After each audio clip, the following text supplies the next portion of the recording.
Lecture du livre du Deutéronome.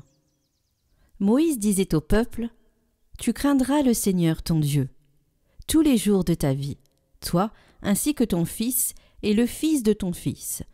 Tu observeras tous ses décrets et ses commandements, que je te prescris aujourd'hui, et tu auras longue vie. Israël, tu écouteras, tu veilleras à mettre en pratique ce qui t'apportera bonheur et fécondité, dans un pays ruisselant de lait et de miel. Comme te l'a dit le Seigneur, le Dieu de tes pères. Écoute, Israël, le Seigneur notre Dieu est l'unique. Tu aimeras le Seigneur ton Dieu de tout ton cœur, de toute ton âme et de toute ta force. Ces paroles que je te donne aujourd'hui resteront dans ton cœur.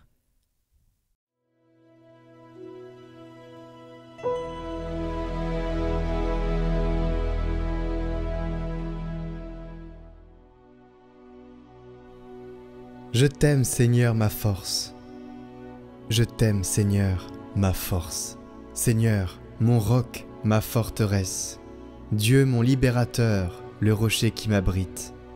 Mon bouclier, mon fort, mon arme de victoire. Louange à Dieu. Quand je fais appel au Seigneur, je suis sauvé de tous mes ennemis. Vive le Seigneur, béni soit mon rocher. Qu'il triomphe, le Dieu de ma victoire. Il donne à son roi de grandes victoires. Il se montre fidèle à son Messie.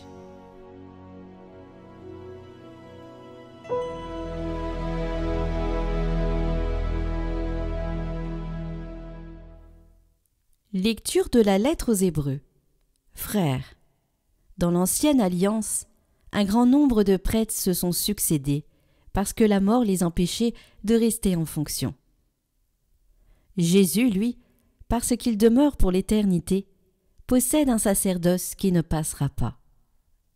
C'est pourquoi il est capable de sauver d'une manière définitive ceux qui par lui s'avancent vers Dieu, car il est toujours vivant pour intercéder en leur faveur.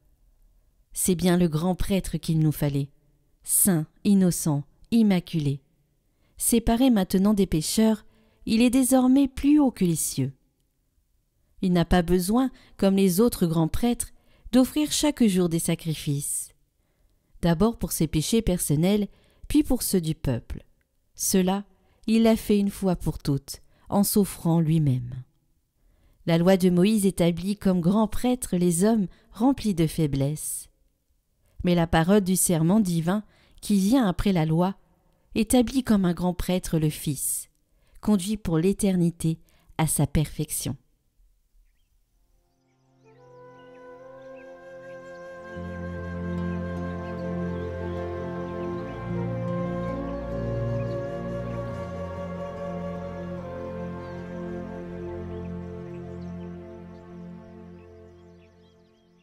Évangile de Jésus-Christ selon saint Marc. En ce temps-là, un scribe s'avança vers Jésus pour lui demander : « Quel est le premier de tous les commandements ?» Jésus lui fit cette réponse : « Voici le premier. Écoute, Israël, le Seigneur notre Dieu est l'unique Seigneur. Tu aimeras le Seigneur ton Dieu de tout ton cœur, de toute ton âme, de tout ton esprit et de toute ta force. Et voici le second. Tu aimeras ton prochain comme toi-même. Il n'y a pas de commandement plus grand que cela. » Le scribe reprit : « Fort bien, maître. Tu as dit vrai. Dieu est l'unique, et il n'y en a pas d'autre comme lui. L'aimer de tout son cœur, de toute son intelligence, de toute sa force, et aimer son prochain comme soi-même, vaut mieux que toute offrande d'holocauste et de sacrifice. » Jésus, voyant qu'il avait fait une remarque judicieuse, lui dit : « Tu n'es pas loin du royaume de Dieu. » Et personne n'osait plus l'interroger.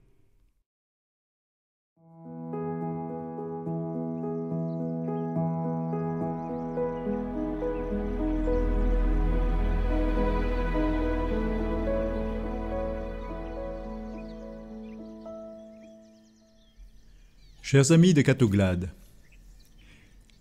si tu ne m'aimes pas, je t'aime. Si je t'aime, prends garde à toi. On peut résumer l'évangile de ce dimanche par ces mots de Carmen, l'opéra de Bizet. Oui, on peut dire, comme la Bible nous le rappelle, Dieu est un Dieu jaloux. Mais affirmer cela, n'est-ce pas faire de Dieu un Dieu à l'image de l'homme? À partir des textes de ce dimanche, essayons alors de comprendre en quoi le commandement d'aimer Dieu est le premier de tous les commandements. Et puis nous poserons la question en quoi Dieu aurait besoin qu'on l'aime. Et enfin, voyons comment tout homme, même le non-croyant, n'échappe pas à ce commandement pour trouver le sens de sa vie et son bonheur. Tout d'abord, Dieu nous commande de l'aimer avant tout autre commandement. Quel est le premier de tous les commandements? Le Seigneur Jésus de répondre « Tu aimeras le Seigneur ton Dieu de tout ton cœur, de toute ton âme, de tout ton esprit et de toute ta force. » Quand nous lisons ce verset du Shema Israël, « Écoute Israël », c'est le premier de tous les commandements. Dans le sens, non pas le premier dans l'ordre des 613 préceptes que le peuple Israël connaît, mais il est le premier dans le sens où il est le commandement fondamental, c'est-à-dire le commandement sur lequel se fondent tous les autres. Parce que l'amour de Dieu va nous amener à aimer l'homme qui est son image et son lieutenant, son représentant sur la terre, et le respecter dans son être et dans ses biens, dans tous ses besoins et ses désirs profonds, la justice, la vérité, la paix, la joie. Mais qu'est-ce que l'amour de l'homme, la créature, peut apporter à Dieu, son Créateur? Est-ce que Dieu éprouve un plus grand bonheur parce que l'homme l'aime de tout son cœur? Est-ce que notre amour peut combler Dieu, lui qui remplit le ciel et la terre de sa bonté? Comme toujours, notre Dieu n'est pas un Dieu égoïste, égocentré ou vaniteux qui aurait besoin qu'on l'adore pour se sentir exister. Non, Dieu donne les commandements pour le bien de l'homme. C'est l'homme qui, en aimant Dieu, en le louant et en le servant, en écoutant sa parole, va grandir et parvenir à sa plénitude et son véritable bonheur. Puisque Dieu nous a fait pour lui, notre finalité, notre existence n'a pas d'autre but que d'aimer Dieu. Et aimant Dieu, nous trouvons notre joie, notre bonheur. En l'aimant, aimer l'homme et toute autre créature à cause de lui, plus exactement, avec l'élan d'amour qui l'inspire. Comme dit saint Paul dans les Actes des Apôtres à Athènes, lui qui nous donne le mouvement et l'être. Le mouvement et l'être de l'homme, c'est d'aimer Dieu, de vivre de Dieu, de vivre de sa parole. Ainsi, être, exister pour l'homme, c'est aimer Dieu, aimer son prochain. Sans l'amour, l'homme ne vit pas, en fait. Ou, pour ainsi dire, il est un zombie, un mort-vivant. C'est un corps vide de cœur. Alors, nous comprenons alors la menace de Carmen.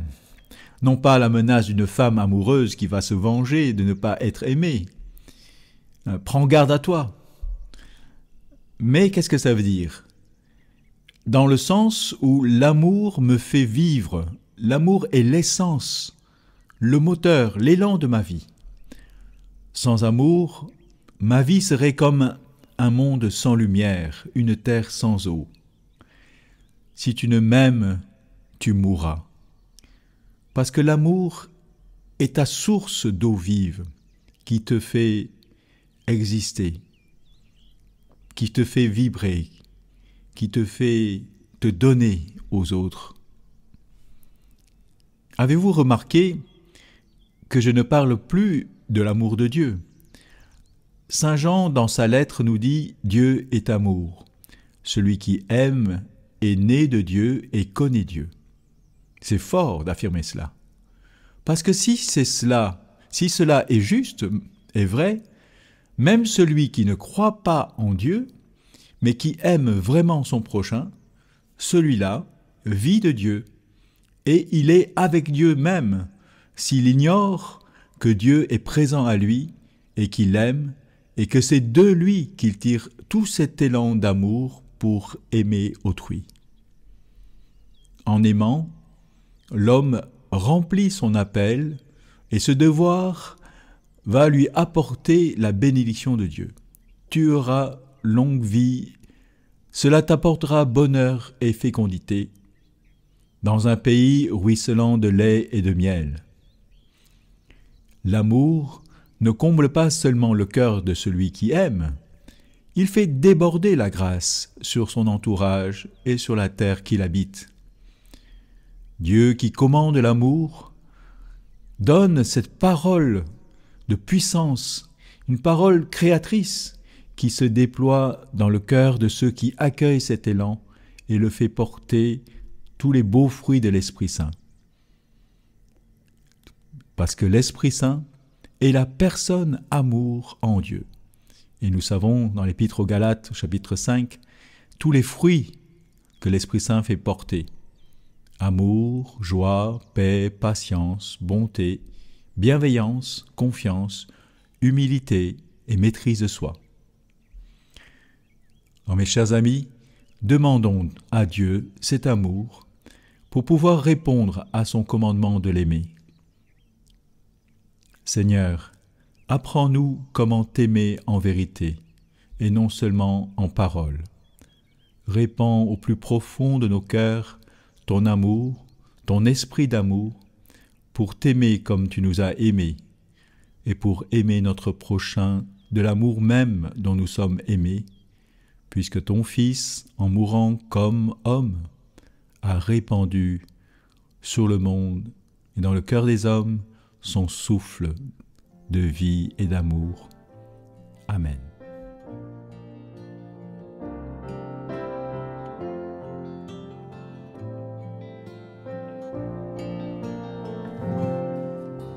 Jésus mon sauveur, Jésus mon roi, entends ma prière qui monte vers toi. Ô Seigneur, entends mon chant, c'est toi que je cherche le jour et la nuit. Réponds-moi, sauve-moi, inscris en moi tes paroles de vie. Donne-moi ton esprit, qu'il vienne en moi, faire jaillir la vie. Jésus mon roi, Jésus mon sauveur, Jésus je t'aime.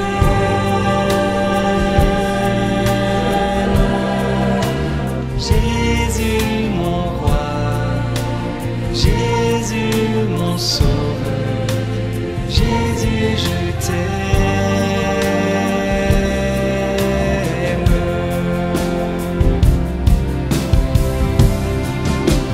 Jésus mon roi, Jésus mon sauveur,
Prions pour toutes les intentions déposées en commentaire cette semaine.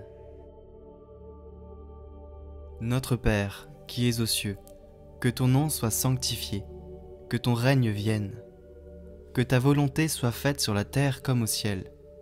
Donne-nous aujourd'hui notre pain de ce jour. Pardonne-nous nos offenses, comme nous pardonnons aussi à ceux qui nous ont offensés. Et ne nous laisse pas entrer en tentation, mais délivre-nous du mal. Amen. Je vous salue Marie, pleine de grâce. Le Seigneur est avec vous. Vous êtes bénie entre toutes les femmes, et Jésus, le fruit de vos entrailles, est béni. Sainte Marie, Mère de Dieu, priez pour nous pauvres pécheurs, maintenant et à l'heure de notre mort.